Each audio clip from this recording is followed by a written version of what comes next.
Formula One, the world's largest annual sporting event with a television audience of 1 billion watching 19 races live, taking place on 4 separate continents.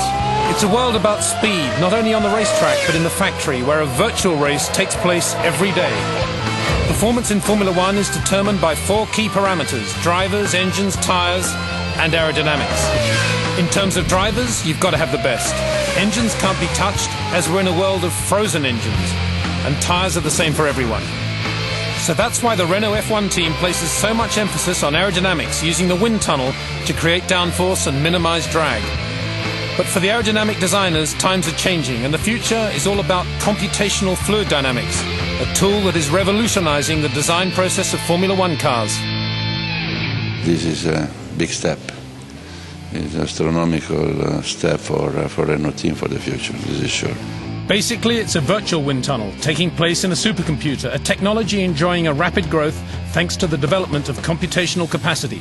These techniques represent the future, and it's an attractive proposition for potential commercial partners and technical partners to come on board and work with us for the future.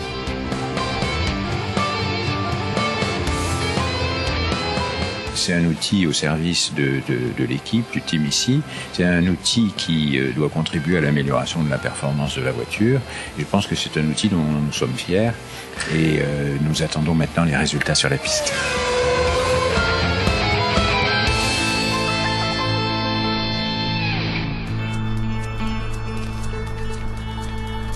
In 2007, the Renault F1 team decided to create the CFD Centre, starting a race against the clock. ABM was chosen to implement the construction of the building, which took 267 days from enabling work to practical completion, with constant attention paid to planning and environmental concerns. There was 2 reasons that we've put the building underground, really.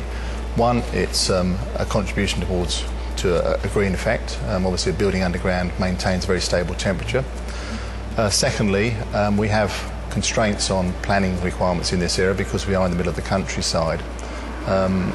So we've decided, based on those 2 things, to actually dig out a very large hole, maintaining all the soil on site, which obviously saves a huge amount of movement of vehicles to take it away from site, and put the structure underground. And we've looked towards this curved concrete precast structure to achieve the results for that.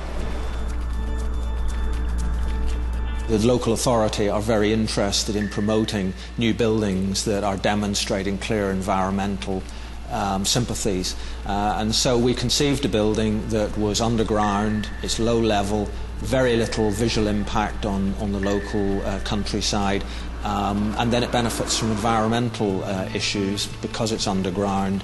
It's very easy to control the temperature, it's very energy efficient, and we think that's a good statement that the company is making for the future.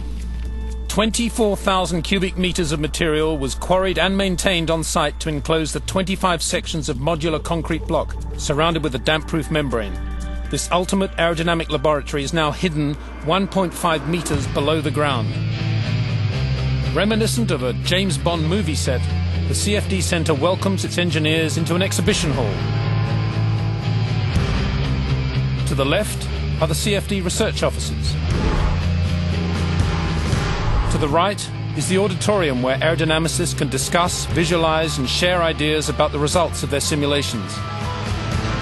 Thanks to the latest technology supplied by Bose and Barco systems, they can display their results from a full-scale 3D car model.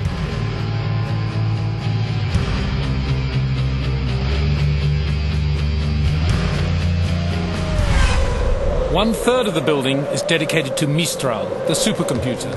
Named after a southern French wind, this is the brain of the facility where all the number crunching takes place. Measuring some 52 metres end-to-end and weighing in excess of 10 tonnes, the supercomputer, supplied by APRO, is actually 500 computer servers running together as one. Capable of performing 38 trillion mathematical calculations per second, the supercomputer can store the equivalent of a DVD worth of data every second.